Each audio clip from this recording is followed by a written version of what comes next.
네, 계속해서 사후 파트에서 사용자 설명을 이어가도록 하겠습니다. 사후 파트는 과제 수행하는 메뉴 중에 성과 연구비, 그리고 연구시설 장비, 제재 처분 평가단 심의와 사후 관리에 있는 기술료, 성과 활용 보고서, 정산, 그리고 납부에 대한 안내 순서로 말씀드리도록 하겠습니다. 첫 번째, 성과를 등록하는 화면인데 사용해 보신 경험이 있으신 분도 있겠지만 기본적으로 해당하는 과제를 검색을 하시고 검색한 과제 중에서 등록 기탁이나 특성 반영, 그리고 고유 성과, 기타 성과 등이 있는 내용들을 확인을 하신 후에 각각의 내용들의 숫자, 기본 목표로 삼았던 숫자와 실제 제출할 수 있는 숫자 등을 클릭을 하셔서 상세 내용들을 등록하시면 성과물이 등록되도록 시스템이 구성되어 있습니다. 현재 화면에 보이는 것은 논문과 표준에 대한 두 가지만 보여드리고 있지만 등록 기탁 같은 경우에는 10가지 분류의 성과들을 차례로 등록하실 수가 있습니다. 이어서 연구비를 지급하는 내용들에 대한 관심이 가장 많으신데요. 수행자분들께서는 실제 연구비 지급 신청을 하시고 나서 보이는 화면에서 그 연구비 지급 신청에 따라서 실제 돈이 어떻게 지급되고 있는지를 확인하실 수 있습니다. 상세 내용에는 아래의 화면에서 같이 각각 정부 지원금, 그리고 기관의 부담금 등을 구분해서 언제 어떻게 지급이 되고 있는지 보실 수가 있습니다. 더불어서 단계가 넘어가는 단계 이월금을 신청하는 기능도 저희 시스템에 설정이 되어 있습니다. 이 단계에서 가장 중요한 부분은 그 실제 집행한 금액과 신청하실 수 있는 금액에 대한 오류가 가끔 발생을 하는데요. 화면에 있는 실시간 집행금액 조회를 반드시 활용하셔서 실제 남아있는 집행 잔액 이내에서만 이월금을 신청하실 수 있기 때문에 그 부분을 반드시 확인하시기를 요청드립니다. 그래서 그 금액 내에서 2월에 대한 사유를 작성하시고 금액을 작성해서 저장해서 제출하시면 전문기관의 승인을 받아서 2월금이 승인이 되도록 되어 있습니다. 관련된 문서로는 승인 요청서 서식을 활용하실 수 있습니다. 그리고 연구개발 계획서를 작성하실 때 구축하시기로 목표를 삼으신 연구시설 장비에 대한 현황을 보실 수 있는 기능이 있습니다. 해당 기능에서는 신청하셨을 때의 결과와 신청하신 내용에 대한 심의 결과에 따라서 일부 수량이나 모델들이 변경되는 경우가 있습니다. 그럴 때 변경 신청을 한 이력도 함께 보실 수 있습니다.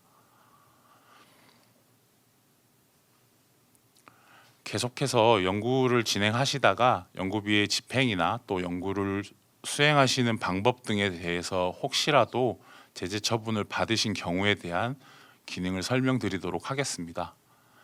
해당 내용은 결과를 조회할 수 있는 페이지로서 전문기관에서 특정 제재 처분에 대한 내용들을 안내를 해주실 겁니다. 그러면 결과 조회 창에서 검색을 하셔서 실제 어떤 내용으로 심의를 받았고 그거에 대한 소명이나 이의 신청을 하실 수 있다는 안내 내용을 보시고 그 제재를 받으신 부분에 대한 상세 내역입니다. 해당 내용 같은 경우에는 회수금을 미납하셔서 참여 제한에 대한 제재가 내려진 결과를 샘플로 보고 계십니다. 안내받은 내용에서 혹시라도 기관이나 개인이 이의 신청을 하실 때는 신청 검토 메뉴를 사용하셔서 어떤 내용에 대해서 이의가 있으시고 그 다음 연구자 권익보호위원회 혹은 소관중앙행정기관에 희망을 하는 기관에 선택을 하시고요. 이어서 해당 내용들을 확인을 하셔서 제출하실 수 있습니다. 그렇게 되면 그 제출받은 내용들을 전문기관 담당자분께서 승인을 하시거나 혹은 확정을 하는 그런 단계들을 거쳐서 제재 처분에 대한 최종 확정이 되는 프로세스가 구현되어 있습니다. 다음으로는 기술료가 발생하는 과제에 한해서 기술료 실적 보고서 또는 그 기술료를 어떤 식으로 관리하는지에 대한 설명을 드리도록 하겠습니다. 기술 실시 결과는 전문기관에서 과제에 따라서 기술 실시 결과를 제출하라는 안내를 받게 되고, 그 안내 받은 내용에 따라서 직접 실시 혹은 제3자 실시에 대한 선택을 하실 수가 있습니다. 그에 따라서 제출해야 되는 기술료가 산정이 될 것이고, 그 결과에 대한 기술 실시 결과 보고서를 작성하도록 되어 있습니다.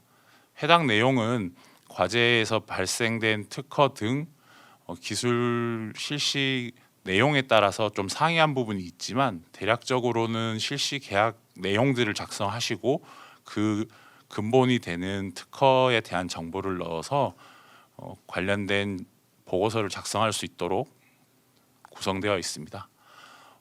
지금 예시로는 청년 고용에 대한 감면 신청을 이제 할 수 있는 기능들이 구현되어 있는데요. 이 이외에도 정부 정책에 따라서 코로나나 이럴 때 감면을 받을 수 있는 경우에 기술료 납부하시는 금액에서 특정 비율 또는 조건에 따라서 감면 신청을 하실 수 있습니다.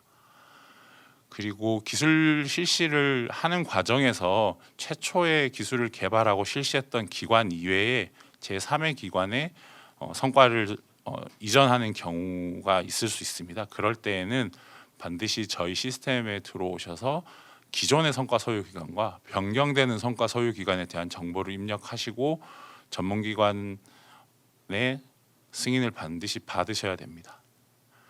해당 내용들에 대한 결과 보고서라든지 그 기술료를 관리하는 전문 인력들에 대한 정보들도 입력하도록 구성되어 있습니다. 그리고 변경되는 성과 소유 기관에 대한 기본적인 기관 정보와 그다음에 계약 내용 등에 대한 상세 내역들도 넣어 주셔야 됩니다.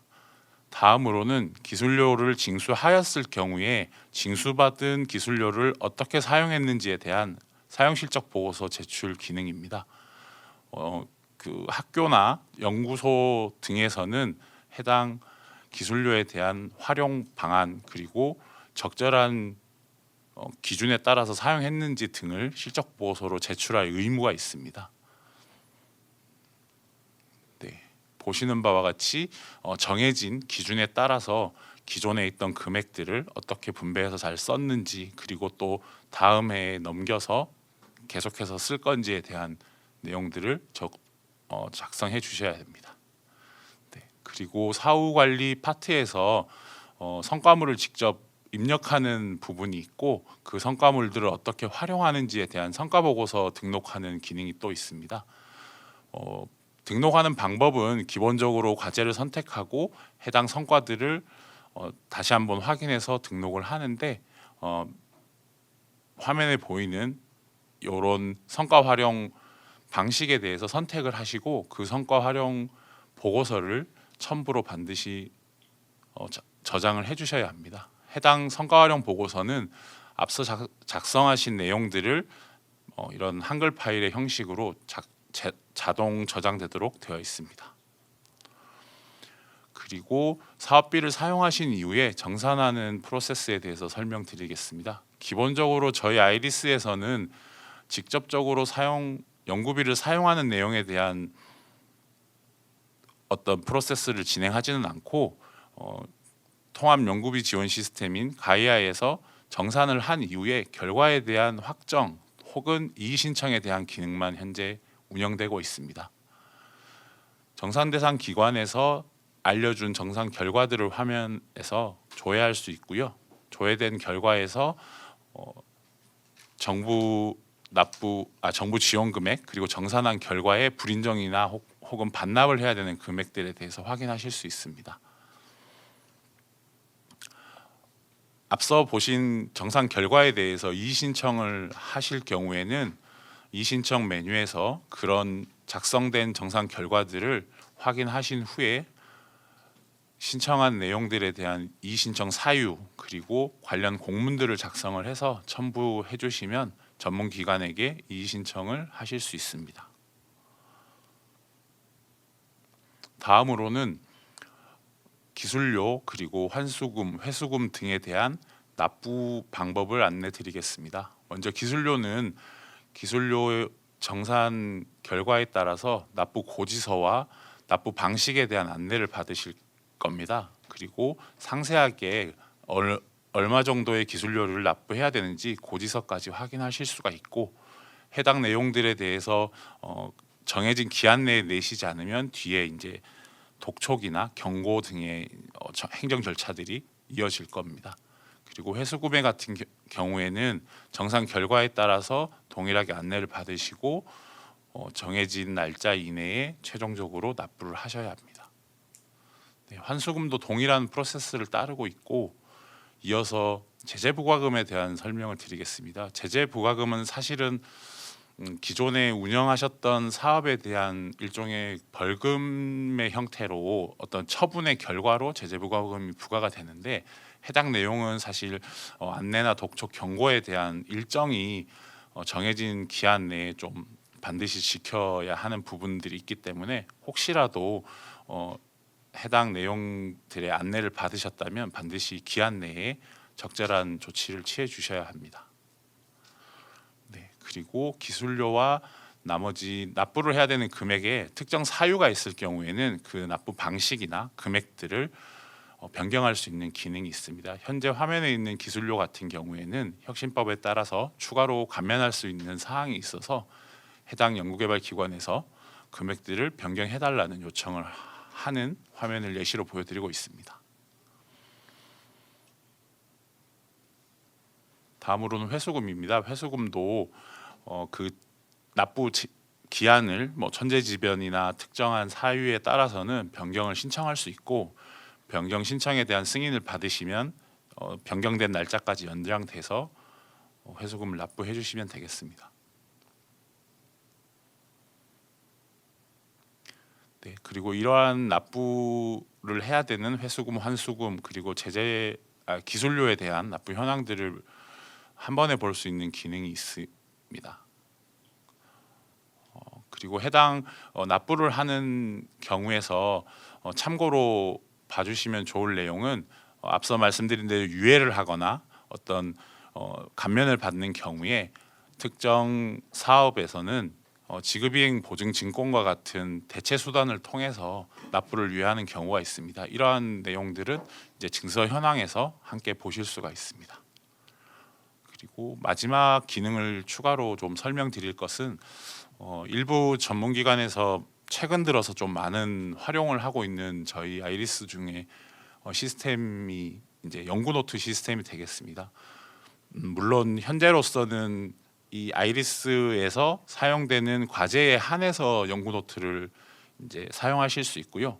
우측 하단에 있는 개인 노트 같은 경우에는 개인 연구자들, 저희 아이리스에 국가 연구자 번호가 있으신 분들은 개인적으로는 연구노트를 쓰실 수가 있습니다. 작성해 두셨다가 나중에 저희 아이리스를 사용하는 과제가 이제 선정이 되시고 협약이 체결된 이후에 그 해당 연구 책임자의 승인이 따른다면 그 과제에 해당하는 노트로 전환할 수 있는 기능이 있고요.